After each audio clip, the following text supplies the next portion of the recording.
بدترین بخش ماجرا اینه که شخصیت اصلی هم دیگه نمیفهمه چی واقعیه.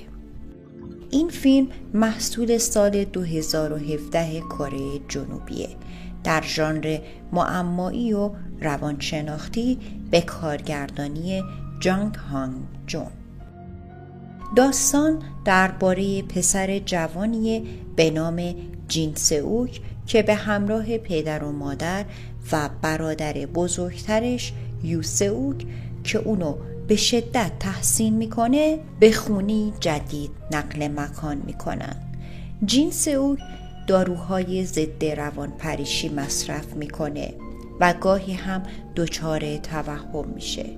در بدو ورود به خونه جدیدشون جین سئوک متوجه میشه که اتاقی که انتهای راهرو قرار داره قفل و صاحب قبلی خونه خواسته تا کسی وارد اون اتاق نشه. یه شب بارونی او صحنه‌ای رو میبینه که زندگیشو برای همیشه تغییر میده.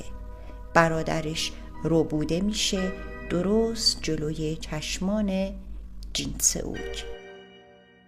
بعد از 19 روز برادرش برمیگرده، اما یه مشکل بزرگ وجود داره. او دیگه هیچ چیز از اون 19 روز یادش نمیاد و از اینجا به بعد همه چیز شروع به فرو ریختن میکنه، چون کم کم یه سوال شکل میگیره: آیا اصلاً برادر واقعی جین سئوک برگشته یا نه؟ قدرت فیلم در اینه که فقط داستان تعریف نمیکنه، بلکه ذهن تو دستکاری میکنه. هر چیزی که فکر میکنی واقعیته ممکنه فقط یه تیکه از یک حقیقت بزرگتر باشه. نقاط قوت این فیلم رو میتونیم پیچش‌های داستانی شاهکاری که مرتب ذهن تو به چالش میکشه یا فضاسازی و تعلیق عالی که حس پارانویا و شک رو به خوبی به بیننده منتقل میکنه نام ببریم. همچنین میتونیم بازی دو بازیگر اصلی در نقش دو برادر که مدام لایه‌های جدیدی از شخصیت خودشونو رو میکنن که فوق‌العاده تأثیر گذاره.